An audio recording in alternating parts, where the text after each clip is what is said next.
Hi everyone, before we get started, I need to thank everyone for their support and helping me reach 100 subscribers. This means a lot to me and I can't thank you guys enough.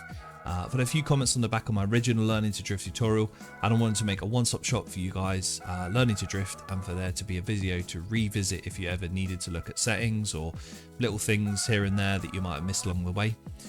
So any mods or apps that I mentioned today will be in the description below. My part 1 of how to drift should be shown on screen now somewhere. I'm new to this, so I'm not sure how to do it, but we'll figure this out. But I'll also link it down below if you need it. So if you missed that video, I recommend checking it out, because after this one, you should have everything you need to get set up and ready to drift in Assetto Corsa. So some things that were requested since the last video were things like force feedback settings, NeckFX Settings, graphics and tuning, which we'll cover today.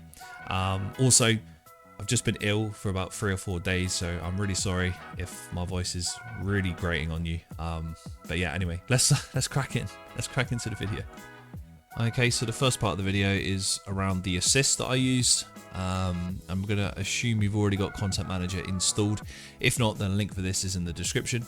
So to find your assist, you want to go under here, under where it says tire blanket, it says the little 3 dots. Click the 3 dots and you can see all your settings here. I make sure that I have pretty much everything off and just leave the ABS as factory. So you might want to just take a screenshot of these settings. If you want to find out more an in-depth guide on each setting, I suppose I could do one if you want, but I think they're mostly self-explanatory. If you want to find the assist for online, click on the online tab, go to where it says assist here at the bottom, and then you can adjust the settings exactly the same. So just hit save once you've changed your settings there and you're good to go.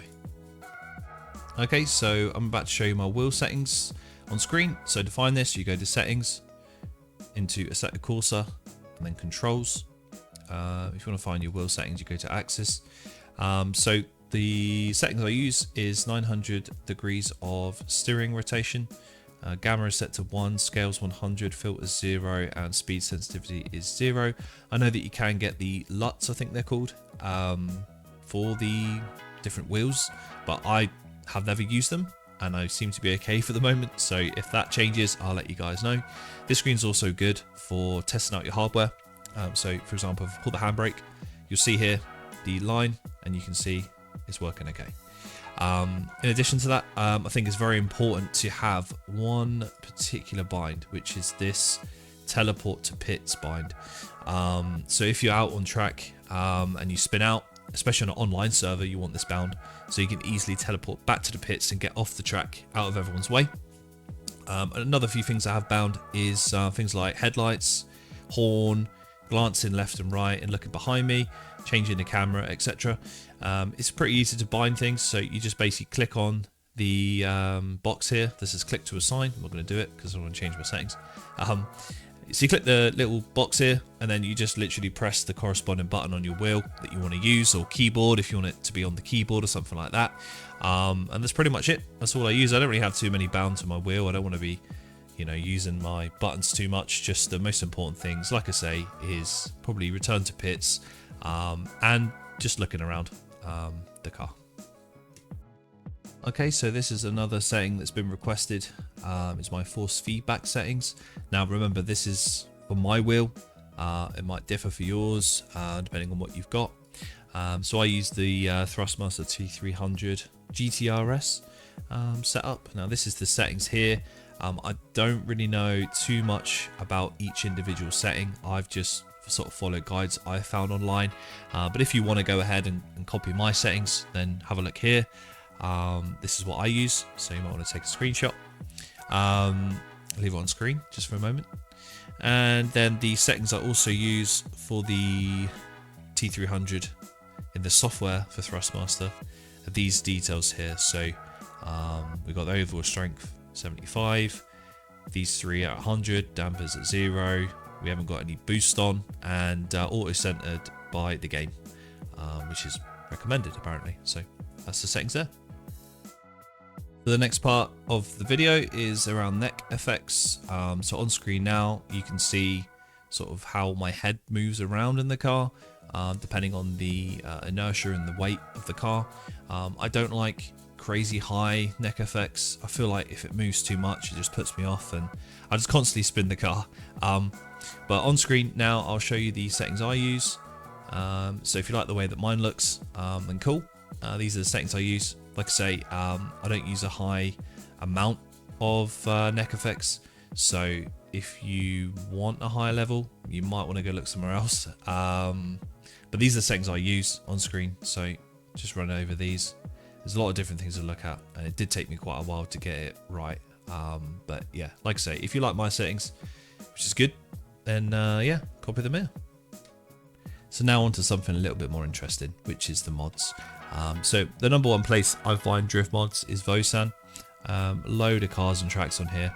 You've got fun tracks, which is usually what you'll see me driving on the channel. A bunch of community made tracks, really good quality, some of these. The same thing goes for the car packs. You can get the car packs on here as well.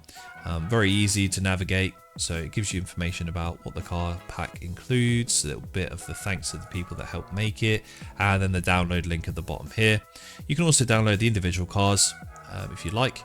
I steer away from this sometimes just because I like to download a bunch of stuff and try them all out at the same time. Another place you can go is Race Department. It's a little bit more tricky to find stuff on here because it covers every aspect, and it's not just Assetto Corsa stuff in here. So to find Assetto Corsa things, you need to click on search.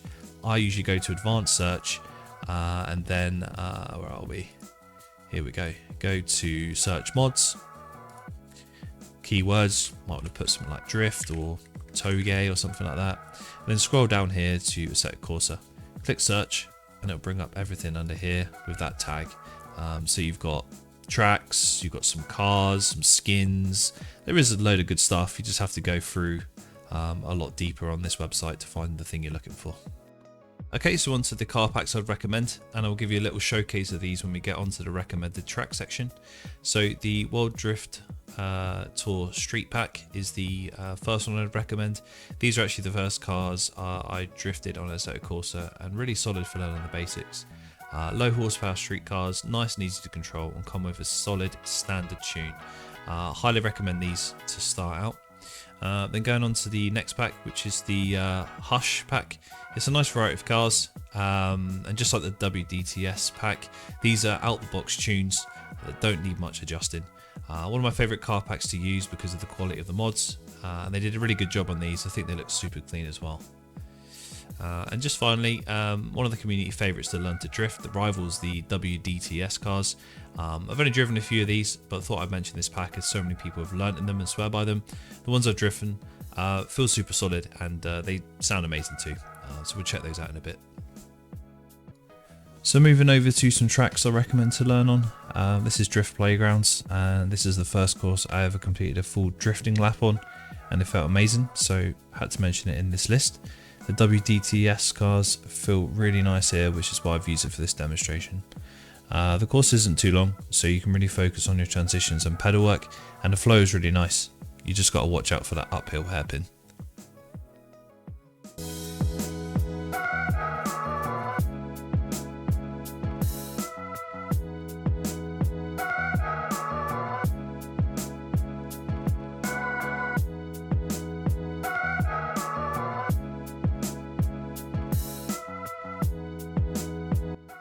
Here we are on the next track recommendation in the Gravy Garage 180SX.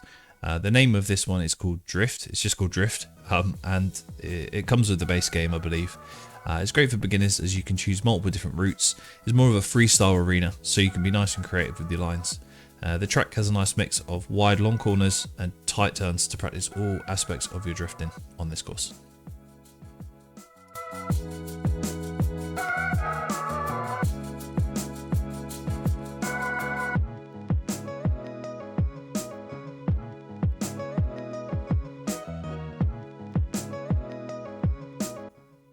So for the final course on the list, it's Nagai Sakuna. Now this is something I recommend trying after you can complete a full lap of Drift Playgrounds. It's a really nice track with decent flow and variety of hairpins and long corners to really perfect holding an angle and work on transitions. I've played this so many times online, and it's always fun to drive with people or just on your own.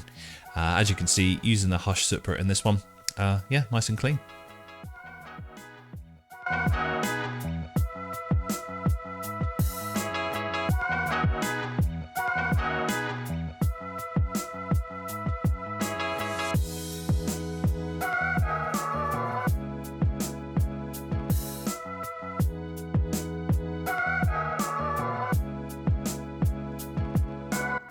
Okay, so now onto some basic tuning. So full disclaimer, I usually watch guides for this or read information online, so complete novice with the tunes, but I'll do my best to explain what I've learned so far, just in case you're struggling with a car you really want to drift. So with the gearing, I'll probably play around with this the most. The higher the number on the ratio, the quicker your acceleration, but your top speed will be lower, and the lower the number, the slower the acceleration, but the higher your top speed will be. I recommend getting a feel for the car in second or third gear first, and then adjusting from there. I mostly drift in third for most toge tracks to give you a reference. Okay, so onto tyres, nothing higher than about 25 psi in the rears, as if this number is too high, it will lead to less traction and more spinning out. If you are finding the car is spinning out a lot, then you want to reduce this number. I find between 15 to 20 is the sweet spot for the cars mentioned in this video so far. The key with tyre pressure in the rear is finding the sweet spot between grip and non-grip. I usually leave the front PSI, like I say. I'm a complete novice with the tunes, so this is what's working out for me. So moving on to the turbo, very easy to explain. Higher the number, higher the power, lower the power, lower number. I usually crank this up to 100, just leave it there. So lastly, we'll cover a bit of camber. So the values on the right are what we need to look at. These bits here and these bits here on the rear. You want negative camber on the front to keep the tyre tread on the ground as much as possible to help less understeer and more grip. I usually go between 4.5 and 5 for these values. But with the rear camber, you want to keep positive camber values between about 0.5 and 0.10, as this will help when the rear bounces. If you're adjusting any toe or suspension values, then the camber should always be the last step. I didn't include suspension tunes yet, as I've never actually touched these myself, so if you want more information on that, then definitely check out some YouTube guides. I'll try to find one and leave it in the link below. Okay, so the last thing I wanted to show you guys is my graphics settings and post-processing filter. Obviously your settings will vary on your hardware, what you can handle, what you can't, but to give you some context, I run an RTX 3070, 32 gigabytes of RAM and an i7 8-core CPU. The post-processing filter I use is called Natural, I think it's called Natural. It's designed by SimTribe, which I've linked below to his video, and where you can obviously follow steps to install this to your content manager. So these are my settings basically here.